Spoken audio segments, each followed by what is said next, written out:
DC Comics is notorious for having one of the more confusing timeline continuities. We have a separate video created by yours truly which goes into the detail of the universe on the whole, but today we want to attempt to explain one of the most confusing moments of DC's history, the New 52 reboot. I'm Adam Andrews with Top 10 Nerd, and send me your prayers and your favorite New 52 comic books as I try to break this down. So what was the actual New 52? To truly understand the New 52, it has a lot more to do with looking at the publishing side of things at DC over the actual comic book continuity and stories. I actually came across this really helpful article from Polygon that goes into the details of what exactly happened during the New 52 reboot, with a bunch of written out interviews with people who were working for DC at the time. Prior to the decision to create the New 52, DC had a pretty in-depth and sprawling continuity that had been built up over decades of publishing, which presented the problem of DC stories being somewhat hard to jump into for new readers. Marvel had just found relative success with their Ultimate Universe comics, which were set in an alternate universe but provided younger, fresher, and somewhat more modern stories for their most famous characters that new readers could easily jump into. They had their own issues, but it was still successful, and DC saw this, obviously. The DC multiverse and continuity had been reworked before in infamous crisis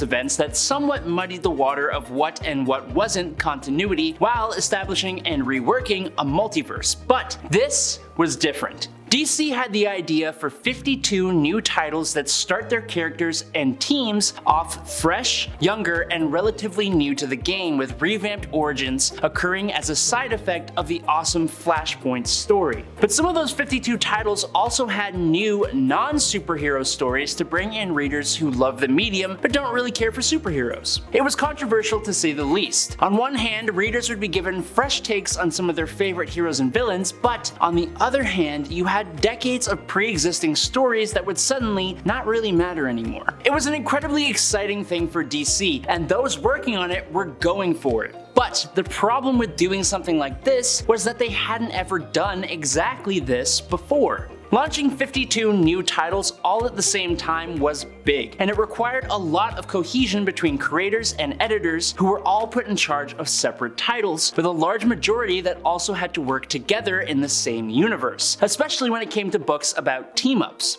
But no real clear rules were set, as the idea was so new that DC really didn't know how to handle it properly, and things kept changing all the time. For example, the Flashpoint story wasn't actually meant to be a catalyst for an entire line reboot, but it did serve as an opportunity for them to do that. The problem is actually explained really well by Scott Snyder, who was in charge of writing for the New 52 titles Batman, Swamp Thing, and Superman Unchained. When talking to Polygon, he said, quote, "We didn't really have time. We were starting over, making the characters younger, their histories malleable, and because it was all so raw and unformed, so new and exciting to everyone, there wasn't really a chance to build an uber story yet. We were making it up every day and then tearing it apart and then making it up all over again. So we were all just working on the fly. It was innovative and fun, but as exciting as unpredictability can be, it can wear on everyone a bit. My big regret, architecturally, is that in all the exuberance, we didn't get a chance to build something equally exciting when it came to an overarching story. Something to play out in a year or two, something that spoke to the spirit of the whole initiative." Now, there were other issues that came with the New 52 as well. When it was announced officially on May 31st, 2011, DC described the reboot as, quote, "a historic renumbering of the entire DC Universe line of comic books with 52 first issues." But DC pretty much failed to mention the continuity reboot element of the whole thing, which is arguably the biggest part. That news eventually came, but in subsequent announcements about titles, which showed that it was almost all pre-existing characters with only a few new titles, which made people confused about what was so new about the New 52. There was also some issues with diversity for the comics. The New 52 promised a modern update of the DC universe with the idea of gaining a ton of younger and more diverse readers, but the writers and artists involved were mainly straight white men. The gender diversity was a large part of this, with only 2 women employed on DC's 52 new books, writer Gail Simone and artist Amy Reeder. So DC was trying to also bring in a more diverse group of talent at the same time, with people like Christy Marks, an animation and video game writer. The lack of female writers probably led to the next issue, which was the actual portrayal of female characters in the stories, with characters like Catwoman, Harley Quinn, Starfire, and Voodoo all being criticized for being overly sexualized. The Power Girl series, which was cancelled, and then also the return of Barbara Gordon to the Batgirl mantle, which made Stephanie Brown and Cassandra Cain become essentially shoved to the sidelines. Now, the actual launch of New 52 was incredibly successful on the numbers side of things. DC was reaching really fantastic numbers for their first launch issues, and fans seemed to be jumping on into everything. But now, DC readers were able to see all the continuity problems that the writers and editors had been dealing with, and many of those problems hadn't been entirely resolved by the time things came out. There were questions about how the different series interacted with each other. The example used in the article that I read is that both Action Comics, which stars Superman by Grant Morrison and Rax Morales, and Justice League, which featured Superman by Jeff Johns and Jim Lee, opened up with storylines set in the past, despite the fact that other series that had those characters were in a modern setting.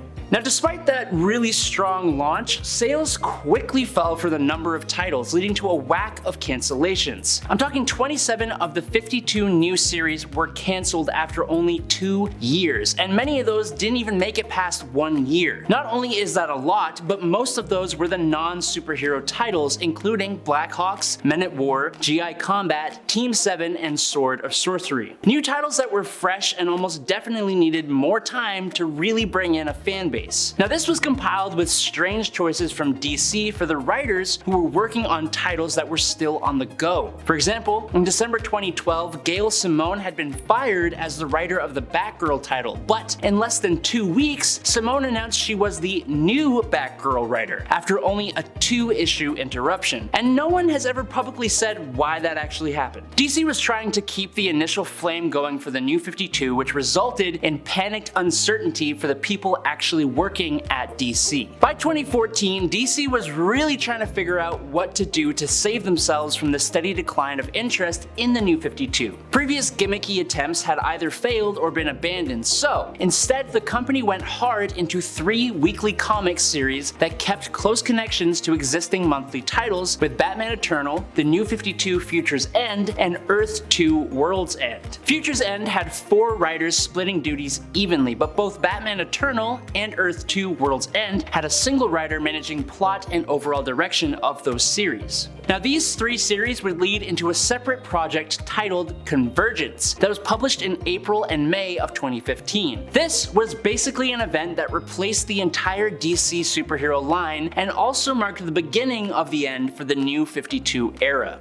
DC announced that the New 52 branding would be retired the month after Convergence ended, which was followed by DCU, DC Inc., and DC Zoom. Now, while the reboot itself was largely a big mess on the publication, continuity, and management side of things, there were some really awesome comics that came out of the whole thing, and those definitely deserve some recognition. So, for this part of the Attempting to Explain, I'm talking about the must-reads. We have Wonder Woman by Brian Azzarello, which mixes great action with poetic writing and a respectful portrayal of Diana's character, and it's probably the #1 best thing from the New 52. We also had Batman by Scott Snyder, which has never really missed, and it gave us the Court of Owls, which, oh my stars and garters, that's essential. Animal Man by Jeff Lemire is also an absolute essential. It's basically a roller coaster of different genres, and even in its weakest moments, like the Raw World arc, it still slaps in comparison. Also by Jeff Lemire is Green Arrow, which has a really intense, cool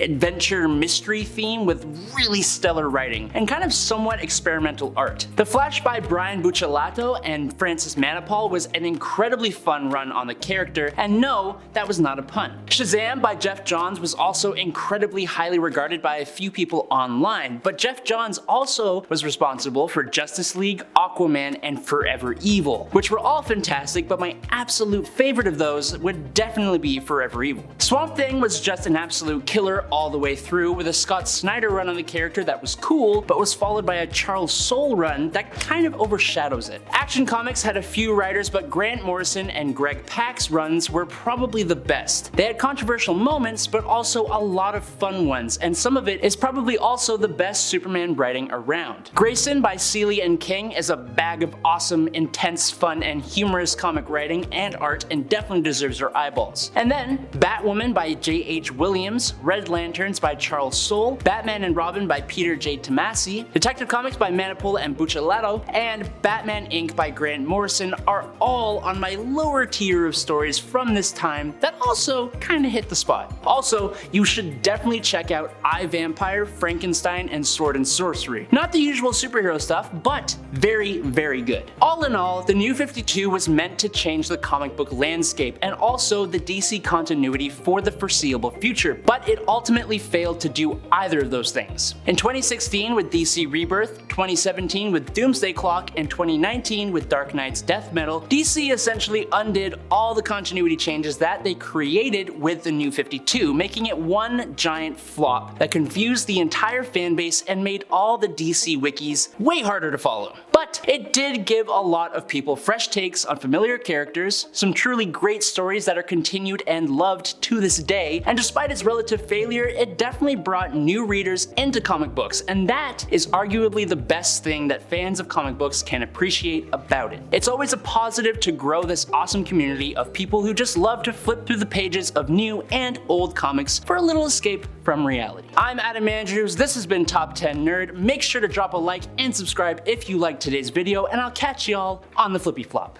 Peace out, nerds!